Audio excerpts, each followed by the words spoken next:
ज्ञानेश कुमार ने क्या कुर्सी जाने के डर से एक इमरजेंसी बैठक बुला ली है। 27 साल के बाद, जी 27 साल के बाद यह बैठक होने जा रही है। वो कौन सी बैठक है? बैठक का एजेंडा क्या है? यानी एक तरफ ममता बनर्जी जज के सामने सुप्रीम कोर्ट में खड़े होकर बहस के दौरान एसआईआर पर चुनाव आयोग की धज्जियां उड़ा रही थी, और दूसरी बड़ी बात वो ये कि विपक्ष महाअभियोग लाने की तैयारी कर रहा है, और ठीक उसी बीच ज्ञानेश कुमार महाबैठक बुलाने की छटपटाहट दिखाते हैं। तो क्या कुर्सी जाने का खतरा इस वक्त सता रहा है? खबर क्या है, पहले यह हेडलाइंस देखिए आपकी स्क्रीन पर बैक टू बैक। चुनाव आयोग 27 साल के बाद महाबैठक करने जा रहा है। क्या होगा इसमें? दिल्ली में होने जा रही ऐतिहासिक कॉन्फ्रेंस। 25 साल के बाद एक जगह जुटेंगे सभी राज्यों के निर्वाचन आयुक्त। अगली हेडलाइन, राज्य निर्वाचन आयुक्त का सम्मेलन 24 को दिल्ली में 25 साल के बाद हो रहा है। यानी इस सदी में, सोचिए, इस सदी में करीब 25 साल बाद निर्वाचन आयोग ने देश के सभी राज्यों और केंद्र शासित प्रदेशों के निर्वाचन आयुक्तों की राष्ट्रीय कॉन्फ्रेंस बुला ली है।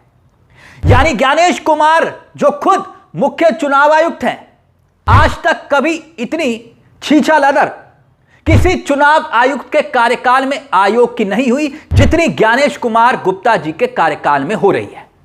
और अब जब विपक्ष महाअभियोग इन्हीं ज्ञानेश कुमार के खिलाफ लाने की तैयारी कर रहा है, तब ज्ञानेश कुमार जी सबसे बड़े सम्मेलन बुलाने की तैयारी में जुट गए, जिसमें देश के सभी 36 राज्यों और केंद्र शासित प्रदेशों के मुख्य निर्वाचन अधिकारी यानी कि सीईओ आएंगे।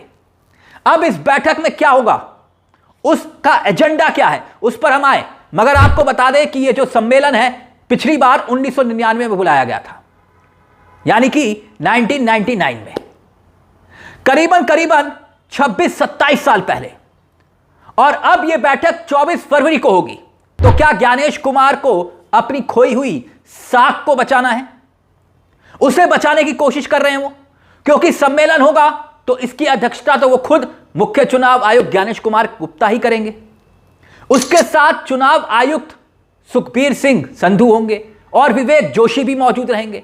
मगर बड़ी बात यह कि बैठक यह तब हो रही है जब देश में एसआईआर को लेकर कोहराम मचा हुआ है।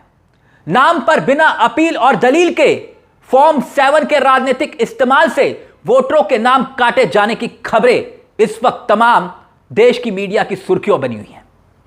और उससे बड़ी बात, लोगों के मन में यह शक और संदेह घर कर चुका है कि ऐसा लगता है कि चुनाव में अब मतदान से पहले ही वोटर लिस्ट के बहाने कोई बड़ा खेल हो रहा है। उदाहरण के तौर पर एक राज्य की मुख्यमंत्री, पश्चिम बंगाल की मुख्यमंत्री ममता बनर्जी कह रही हैं कि एसआईआर के दौरान पश्चिम बंगाल में 150 बीएलओ की मौत हो गई, जान चली गई। काम के दबाव के कारण आरोप ये तक कि बीएलओ को व्हाट्सएप के जरिए जानकारियां दी जा रही हैं। आप सोचते होंगे कि अमीर लोग अपनी नौकरी से ही करोड़ों रुपए कमा रहे होंगे, लेकिन सच्चाई यह है कि सिर्फ नौकरी से कोई अमीर नहीं बनता। अमीर लोग अपनी कमाई को शेयर मार्केट में निवेश करके पैसा बनाते हैं, लेकिन ज्यादातर लोगों को यह नहीं पता होता कि शुरुआत कहां से करें। इसलिए आज मैं आपको मार्केट वॉल्फ ऐप से परिचित करवाने वाला हूं। मार्केट वॉल्फ एक सेबी रजिस्टर्ड ऐप है जो भारत में बहुत तेजी से लोकप्रिय हो रहा है। ऐसे ऐप में एक्सपर्ट एनालिसिस रोज बताते हैं कि किस स्टॉक में निवेश करना चाहिए, और सबसे खास बात यह है कि यह सब कुछ बिल्कुल मुफ्त मिलता है। चलिए मैं आपको दिखाता हूं कि आखिरकार यह ऐप निवेश के लिए परफेक्ट क्यों है। देखिए, मैंने यहां पर लॉगिन कर लिया है। यहां एक फॉलो ट्रेड नाम का फीचर है। इसमें आपको रियल टाइम में वो ट्रेड दिखाई देते हैं जिसमें लोग पहले से प्रॉफिट कमा रहे होते हैं। आप उन प्रॉफिटेबल ट्रेड्स को सिर्फ एक टैप में कॉपी कर सकते हैं, बिना किसी अंदाजे के, गैस वर्क के। देखिए, मैंने बस फॉलो ट्रेड पर क्लिक किया, ट्रेड प्लस हो गया और मेरा ट्रेड शुरू हो गया। आप यहां बहुत कम रकम से भी ट्रेडिंग शुरू कर सकते हैं, और जिन लोगों को नुकसान का डर रहता है उनके लिए भी इसका समाधान है। इसमें इनबिल्ट स्टॉप लॉस फीचर भी मौजूद है। जैसे कि नुकसान एक तय लेवल पर पहुंचता है, यह अपने आप ट्रेड को रोक देता है ताकि आपका ज्यादा नुकसान ना हो। अब देखिए, जब प्रॉफिट ट्रेड के अनुसार बढ़ रहा था तो मैंने स्टॉप ट्रेड पर क्लिक किया और सिर्फ कुछ समय में 2065 का प्रॉफिट बुक किया। मार्केट वॉल्फ ऐप आपको फ्री रिकमेंडेशन भी देता है। पिछले पूरे साल में 5,03,940 का प्रॉफिट कमाया और इस पूरे प्रॉफिट पर मार्केट वॉल्फ कोई कमीशन नहीं लेता। यह सारी सुविधाएं आपको सिर्फ 99 रुपए के लाइफ टाइम फीस में इस्तेमाल कर सकते हैं। सुबह 9 बजे से रात 12 बजे तक मार्केट वॉल्फ ऐप के 2 मिलियन से ज्यादा डाउनलोड्स हो चुके हैं और लोग इसके जरिए अपना फाइनेंशियल फ्यूचर सुरक्षित कर रहे हैं। लिंक आपको डिस्क्रिप्शन में दिया गया है और कमेंट में भी पिन किया गया है। जानिए और सभी डाउनलोड कीजिए मार्केट वॉल्फ ऐप, जिससे जमीन पर अफरा तफरी का माहौल रहता है। 150 कोई छोटी संख्या नहीं है दोस्तों। अगर एसआईआर से जुड़े 150 लोगों की मौत हो गई, बीएलओ की मौत हो गई, तब तो चुनाव आयोग यानी ज्ञानेश कुमार को ही इस पर ममता बनर्जी से ज्यादा चिंता होनी चाहिए, संवेदनशीलता होनी चाहिए थी।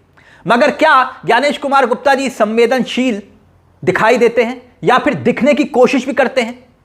और अब जब यह ऐलान ममता बनर्जी ने किया कि विपक्ष से बातचीत हो रही है, ज्ञानेश कुमार के खिलाफ महाअभियोग लाने की तैयारी हो रही है, तब ठीक उसी वक्त यह खबर आती है कि ज्ञानेश कुमार गुप्ता ने निर्देश दिया है कि राज्य निर्वाचन आयुक्तों का सम्मेलन होगा। कब? 24 तारीख को। कहां? दिल्ली में। 25 साल 26 साल के बाद। अब आपके मन में भी यह सवाल होगा कि यह बैठक क्यों हो रही है, एजेंडा क्या है?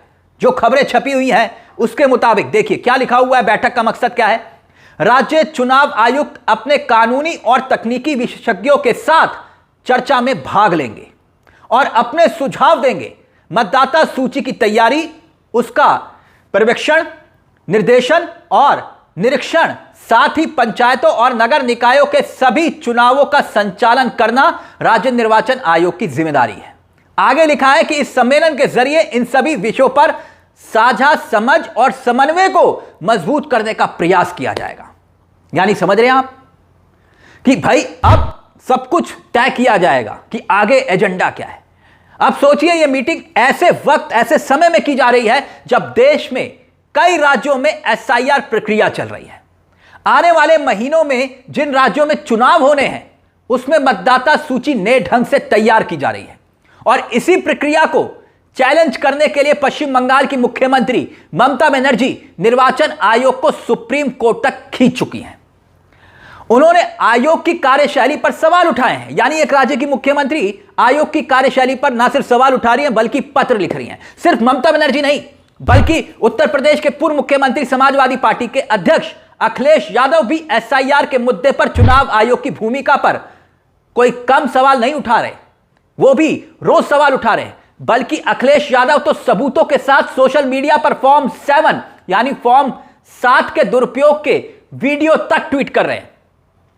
यहां तक कि हाल ही में बीएलओ के साथ बीजेपी नेताओं के द्वारा की गई मारपीट की घटना भी देश के सामने लाकर अखिलेश यादव ने रखी। आरोप यह लगाया कि बीएलओ ने बीजेपी नेताओं के कहने पर लोगों के वोट गलत तरीके से काटने से मना कर दिया।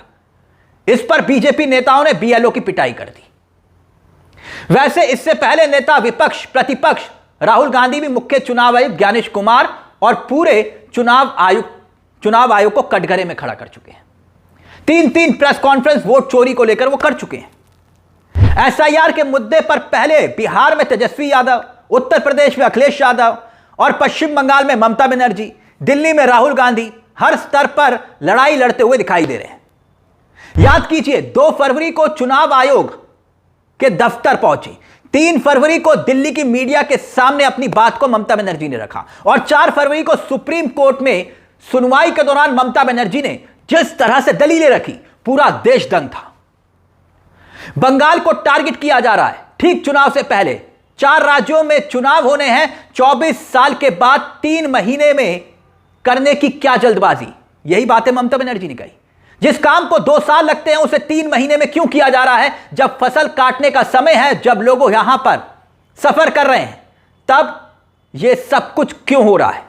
खैर सवाल इसलिए भी ज्ञानेश कुमार पर उठते हैं क्योंकि आयोग के सामने जब जो विपक्ष के नेता हैं, विपक्षी दल कह लीजिए, शिकायतें लेकर पहुंचते हैं, चुनाव आयोग के दफ्तर पहुंचते हैं, तो चुनाव आयोग का खासतौर पर ज्ञानेश कुमार के रवैये को लेकर कई बार सवाल खड़े हुए। सुप्रीम कोर्ट ने कभी यह नहीं कहा विपक्षी दलों को, कभी लताड़ नहीं लगाई सुप्रीम कोर्ट ने कि आप चुनाव हारने के बाद झूठी शिकायतें कर रहे हैं या घुसपैठियों को बचा रहे हैं। कभी सुप्रीम कोर्ट ने कहा नहीं ना, कभी कोर्ट ने कहा नहीं ना। बिहार के समय एसआईआर के मसले पर सुनवाई खत्म नहीं हुई है, यह बात ठीक है, फैसला नहीं आया है, लेकिन एसआईआर के मुद्दे पर जो सवाल हैं वो सवाल अभी भी बहुत बड़े सवाल हैं। और ऐसे में अब यह खबर आना कि भाई मुख्य चुनाव आयुक्त महासम्मेलन बुला रहे हैं, महाबैठक बुला रहे हैं, लेकिन 6-6 पत्र अगर एक राज्य की मुख्यमंत्री ममता बनर्जी लिखती हैं चुनाव आयोग को, उन पत्रों का जवाब देने के लिए उनके पास वक्त नहीं। माइक्रो ऑब्जर्वर का मामला कोई कम सीरियसली नहीं। निर्वाचन अधिकारियों को बाईपास करने का आरोप कोई कम गंभीर नहीं। तो क्या इन सवालों के जवाब मिस्टर ज्ञानेश कुमार तलाश पाएंगे, लगता है आपको? और इस बैठक के पीछे, महासम्मेलन के पीछे क्या कोई और मकसद है? कुर्सी बचाओ, महाअभियोग से ध्यान भटकाओ?